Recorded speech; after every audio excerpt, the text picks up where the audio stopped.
forgot her whole dance. She's making it up. So she's a kid that auditioned for me. She just forgot the whole dance and she's making all this crap up as she goes along. So disqualify her.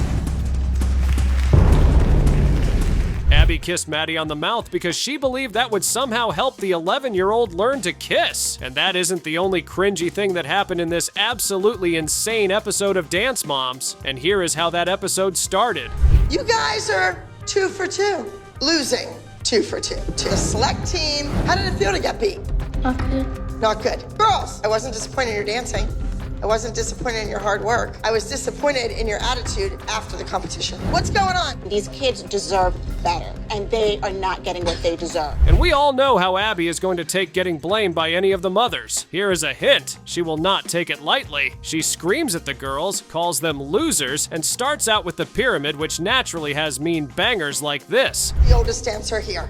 That means when things go wrong, people are following your lead. You're upset, you're emotional, the whole team's gonna follow you. Never let them see you sweat. Kendall, you did a nice job. It was good, but you were part of that turn trio.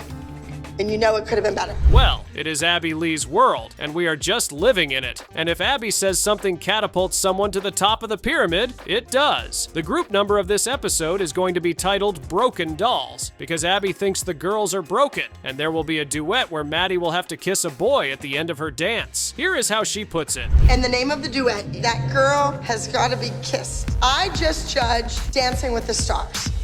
All about that carriage, that hold. The man has to be able to lead. Maddie, you will be the female lead in the duet. I'm looking for the boy. I'm looking for the he.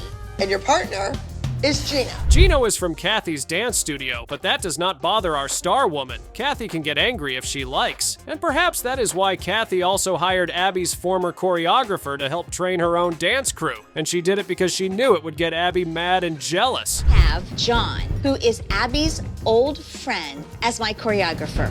The last time that John was with me, it bothered Abby. She is going to be so mad she finds out. With Abby being on Dancing with the Stars, I know what she's gonna do before she even knows what she's gonna do. She's that predictable. So Kathy and Abby's team will be going head-to-head in a matchup that will surely throw up the needed sparks. And Abby does not disguise this at all. She tells the kids that she wants to absolutely and completely smash Kathy, and she will go to any and all lengths to do it. Taking one of Kathy's old solicited students back. So he has to be better than any one of her guys. This is about going and making Kathy eat applesauce. Sarah cannot do that way. I'm watching Sarah and she just doesn't know where she is. Ballet is a very precise form of dance. There's a right and there's a wrong. Yup, she really wants to absolutely smash Kathy. But to do that, she has to make sure Maddie gets the dance perfectly. But there is a tiny problem with the end of the routine, which is the kiss. Maddie is just 11 and has not kissed before, so Abby decides to teach her. And the whole kiss him. Just saying. Just turn the music on. Come on, this is it. Ready? So, dun-dun-dun, down, up. I did not sign up to kiss Gino, and it's a little awkward for me because he likes me. There you go. That's what you need to do. She just wiped your lips off. Ha ha ah! Okay, that was mean. But the kiss actually helped Maddie to get over her fear of kissing Gino, and when they start the number again, Maddie is ready to kiss him. And when that kiss happened, here is what it looked like. Maddie and Abby both had their first kiss on the same day. That's kind of sweet. Twins. Come on, we gotta get out of this room. Kiss on the lips? No, I had to. It's in the dance. No! Kissing Gino in the studio is not what I envisioned for my first kiss. If it was Zac Efron, I would kiss him. Wow, must suck to be Gino, huh? That was probably his first kiss too, and the girl ran away after kissing him. Insane. And then the competition comes around, and here is how things go on stage. All right, next to the stage is going to be act number 16. This is a teen musical theater duet. I'm very nervous to go up against Candy Apples. I've never done girl and a boy duet before. We just really need to pull it together. Gino and Maddie performing. This girl has got to be kissed. Abby walked up to a judge and told her to disqualify a dancer because she wasn't doing any routine and was just making things up. That is an insane thing to do. But we all know Abby is no stranger to insane things, because here is how that episode starts. So, Fallon, say hello to the girl. This is Fallon, and this is her mother, Cheryl, and they are from near Orlando, Florida. Can you tell us a few things about yourself? I won 4 titles and first overalls for a lot of them. And you're 11 now? I brought Fallon here because I'm building a new team. Is she gonna be part of that new team? Is somebody on this team gonna be part of that new team? Okay, Abby. As we all know, this is just a ruse to allow Abby sow discord amongst the dancers and their mothers, because that is what Abby does. Then she rounds up her morning by telling one of the girls this. Kendall, the name of your piece is Just Rain. The only that Kendall got another solo this week is she needs to redeem herself from her 9th place. Otherwise, there will never be another solo for her again. She has a solo. She gets told one thing. Abby, I don't mean about teaching. I not mean perfect. that she's doing it wrong. Wow. Hopefully, Abby does not eventually get crazy and tell the judges to disqualify Kendall while she is still on stage. Abby cannot do something that insane, right? She is a totally reasonable person who would never do that. Impossible. Anyway, the mothers take the new girl's mom to task, because why not? And it is quite cringe, too. I don't have Blake this time around, but who I do have is Erin Babs. But don't get me like, I'm falling back. And she is a brilliant choreographer from LA. 5, 6, 7, and boom! I don't want you to go up and back. The group dance this week is called The Last Dance. Okay, in another state we have Kathy, who is Abby's rival. Like always, Kathy wants to take down Abby's team. She says that if her team does not beat Abby, it could be the last time they ever dance. She can corkscrew down, but she needs to like slide out of it. I'm assuming Abby's bringing Fallon in to beat Kendall. I think she's bringing Fallon in to see how she's gonna do, to learn this routine. In 2 days. In 2 days. And do you think she can do it? I believe in my daughter wholeheartedly. I'm very determined. I'm gonna do what it's gonna take for my daughter. A bit harsh. Abby wants a 10th win. Kathy wants to bury Abby. We can see that these two dance teachers have their priorities in a row. In a rare, heartwarming moment, Abby takes her dancing crew to dance at a nursing home. And that went so well that it made even Abby show some heart. I am giving Kendall a beautiful lyrical routine entitled Just Rain. I feel that Kendall going up against Fallon will give Kendall some kind of fire. And she'll realize if she doesn't beat the new kid, she's in real trouble. I don't think that Fallon has anything. Is it really, Abby? Is it really worth all the trophies in your studio? I would not bet on that gal. While Abby struggles with getting her girls to pick up on their choreography, Kathy is having an absolutely bomb time. But does that stop Abby from her psychotic matchups? Nope. Land that bigger! Your 4th is too tight. Fallon!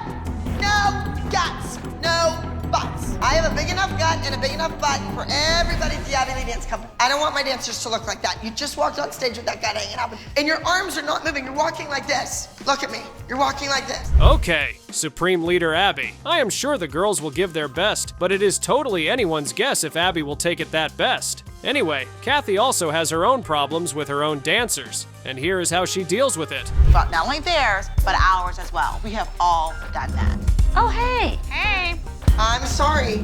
I know that Fallon's here and I invited you to come here, but right now, I'm wishing that Kalani was here. Why? Because she's a much stronger dancer than your daughter and she's gorgeous, So you're calling my daughter ugly and weak? No, you said that, not me. Personally, I am not impressed. Kathy could do better. For example, she could threaten the kids' livelihood as our darling Supreme Leader, Abby, knows how to do. Anyway, just before the girls ship out to the competition, Abby has to remind one of the mothers, for absolutely no reason at all, that her daughter is the worst dancer in the world. Today we're at the Intensity Dance Competition in Toledo, Ohio, and we're going for our 10th straight win in a row. And if we're gonna achieve that, we have to beat Kathy and her candy apples. Good morning, Abby. Fallon, I need to look at these dresses on you. I spent my entire morning looking for dresses for Fallon to wear as a costume. What? Abby just called Fallon ugly and a bad dancer, and she says that she meant it as an insult to her mother instead? Anyway, this is the 4th season of the show, and Shirley and Fallon surely knew what they were getting when they signed up to try out for the Abby Lee Dance Company. Now, let us get to the competition proper. It is time for Kathy's team solo, and here is how that goes. I'm very disappointed in you. Don't cry, because you're gonna make me feel bad for yelling at you. All right, up next in the junior solo division, we have entry number 18. Kendall needs to make a statement with Abby. She needs to prove to Abby that she is not a 9th place dancer, that she's a winner. Kendall Just Rain. Wow, What a performance! Kendall, who is competing with the soloist from Kathy's team, also does well. But by the time awards were given out, Kathy's soloist came first, and Kendall came second by 1/10 of a point. And now, it is time for Fallon's solo, which goes horrifically. So cringeworthy. And also, how she handles the pressure. This is Fallon with Voices in My Head.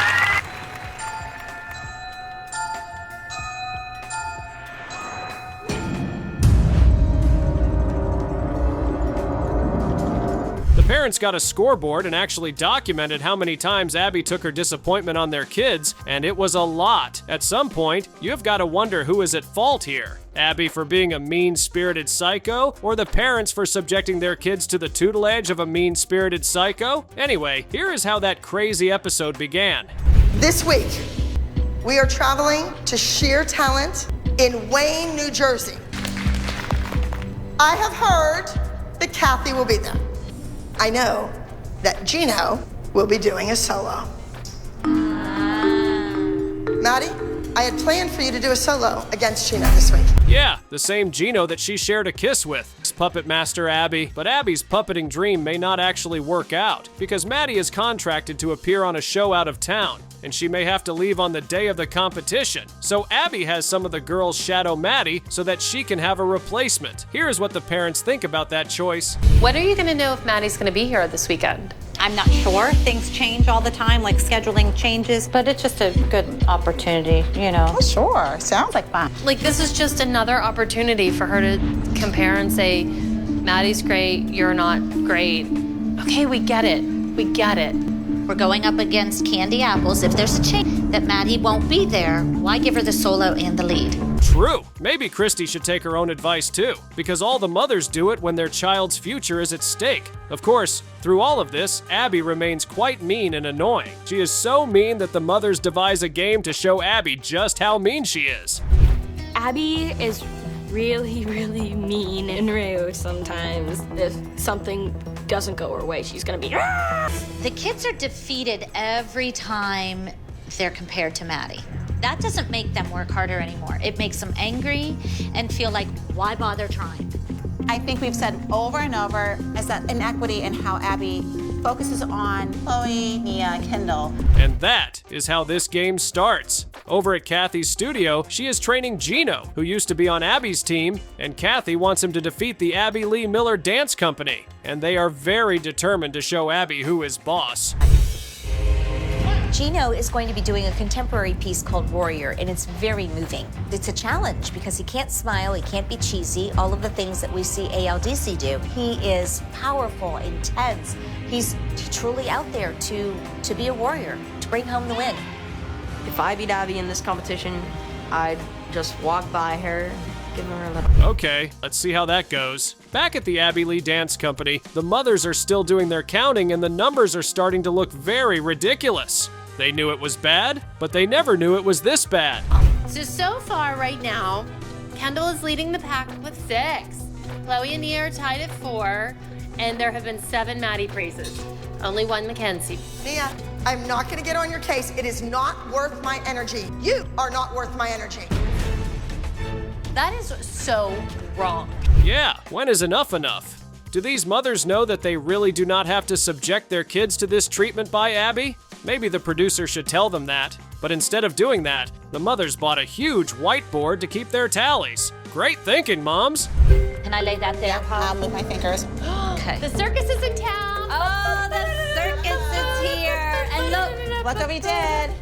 Oh my God, why don't you guys be a little indiscreet about that? We need the tallies. we've been telling Abby for years the inequities of how she treats Maddie and how she treats the other girls. Phew. Anyway, Abby eventually cites the whiteboard and her anger knows no bounds. She cannot believe that the mothers would waste their time on such nonsense. She thinks it is a distraction, and she tells them her mind straight away. Board. Every mark on the board indicates and reflects something negative Abby has said or done towards our girls. And there's no hiding from these numbers. There's no hiding from the truth. It is not funny.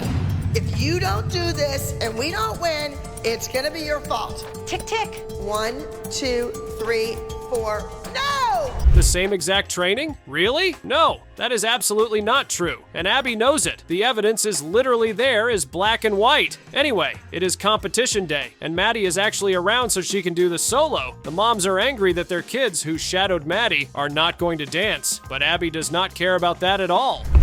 Get over yourselves. I'm gonna say something that you're not going to like, and it's gonna hurt your child's feelings. Do you really want Kendall to go do the same dance that Maddie's gonna do after her?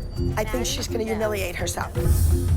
I don't wanna put a substandard kid up there. Just so you know, this isn't a private conversation because all these kids can hear everything that you're saying. Anyway, during the competition, they had this huge argument over the board, with Abby telling the mothers why she thinks they are the worst people on the planet. And the argument is the most cringe thing you have ever seen in your entire life. Just look at all these 40-something-year-olds scream at themselves. I still don't see why the kids couldn't have danced. Could it be that maybe giving Kendall and Chloe the same choreography doesn't give Maddie a slam dunk win because they might have looked good on stage? When you looked at Maddie and said, oh, your posture's getting bad because you're hanging out with Kendall like her Like over it's there. Kendall's fault that Maddie's posture was bad. One of the mothers changed her daughter's choreography just because she thought Abby could not teach her properly. I would not be caught defending Abby, but what was she expecting to happen when she did that? That Empress Abby would clap for her and shower her with praises? Never. And here is how that episode began. You lost by 1/10 of a point to that Wicked Witch of the West. And I have never lived it down until this weekend. The behavior by Kathy was out of control. My entire reputation of you. Yeah, the main story of this episode is how Abby wants to get revenge on a bunch of kids just because they left her company. What a mean-spirited dictator. And what is worse, she wants to exact this revenge on little kids through little kids. Paige, one of the girls doing the routine, has been on probation. Abby graciously removed her from probation, but it is not so cut and clear. Let's move on to the group dance. The group number is titled All Kids Go. We're talking about our childhood going away. We're talking about Brooke leaving the 8th grade and going to high school. She's a teenager now. Everybody is in the group dance. Yeah, that is the problem. Will she be able to actually do the dance? Abby thinks yes, but her mother thinks no. In fact, her mom has a bunch of other ideas about her solo. It seems she never got the memo that Abby is the idea woman around these parts. Dancers, what do you guys think? Nice. This room is totally dedicated just for you guys. Now, I'm just filled with big news today, everybody. I don't think that we're going to be seeing Kendall anymore. Her mother made a great decision. Abby obviously does not care about that nonsense, but maybe she should have because Kelly then took it upon herself to teach her daughter how to dance, which is the worst idea you can ever have. Maddie's solo is exquisite. Stay with me. I've been holding on to this music for a long time now because I wanted Maddie to be mature enough. Now, the choreography is fabulous, but the story needs to be there. I need you. Oh good, no issue then. Abby won't even notice, like that has even a single chance in hell of happening. Abby will notice, and she will notice real good. When Paige eventually stepped on stage, here is what happened. All I wanted to do was have a good time. That's called a bitch brew. Everybody has a nice little dainty Lolita glass, and I have like a jug. We're having so much fun at Kelly's house right now. You know, we're just relaxing. We're not bitching. Comes out. It's just kind of it's a nice evening.